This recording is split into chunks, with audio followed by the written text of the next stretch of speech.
started. If you hit the altar and you've done that, the first thing you can say is, God, forgive me. Forgive me for running my mouth. Help me to not do it. That's what needs to come out of us. That's what we need to say. It only takes a little spark to start a forest fire. You would not be here tonight if there was not at least a spark inside you. But you see, God wants to fan that spark that's inside you into a flame. He wants you to be flaming for Him on the inside. Here's our problem with our spark. Near Nairobi, Africa. Anybody ever been to Africa?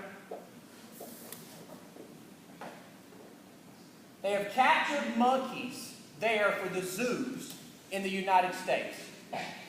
To catch these monkeys, they place a shining metallic object in a long-necked jar and they tie it to a tree.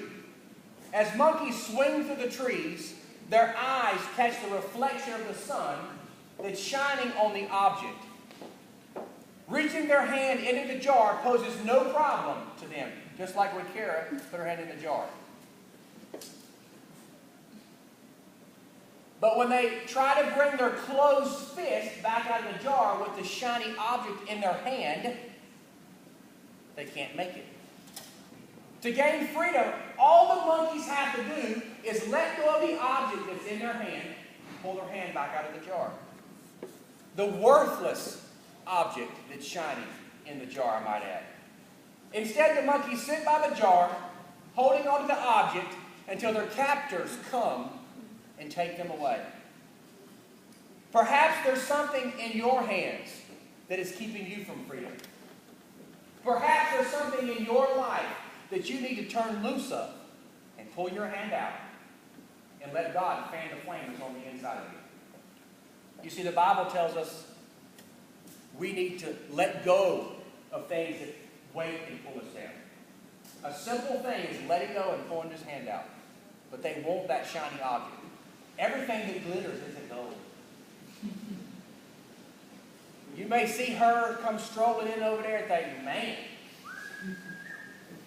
that's the prettiest thing I've ever seen. You might need to run.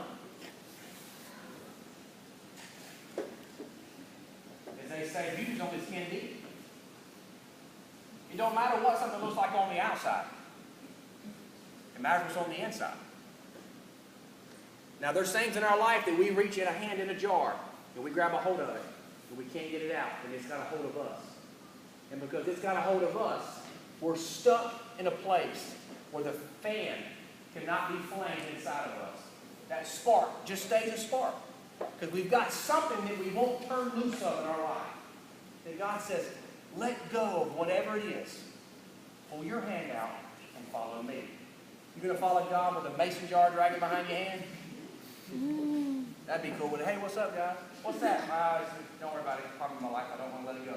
Just open your hand. Now, I kind of like carrying this around. What's up, brother? Beat that.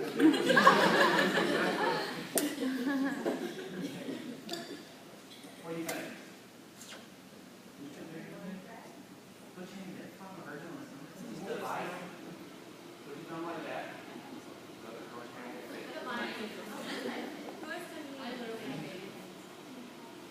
Maybe he does have baby. Oh, wow. Make a fist.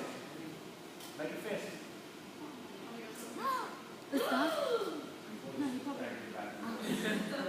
She made a fist, her hand won't come out.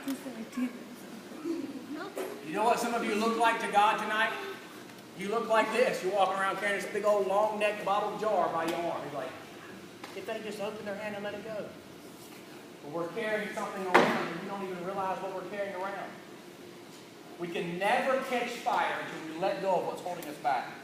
One major challenge for us, and always has been and always will be, is that we're never satisfied in God with what He gives us. We hunger for something more, something other than what God has given us or called us to be. We want something quick, something fast, something now. God says, be patient, take time. Let me fan that flame. Focus on me. Don't get your eyes off the prize. Don't get your eyes off fighting for the faith.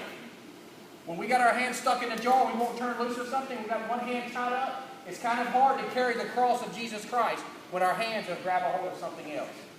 When we try to drag all this dead weight around, we can't carry the cross. There's no shortcuts in God. Is it working? No volume? Now the projector's out? Okay. Number 3. It's time to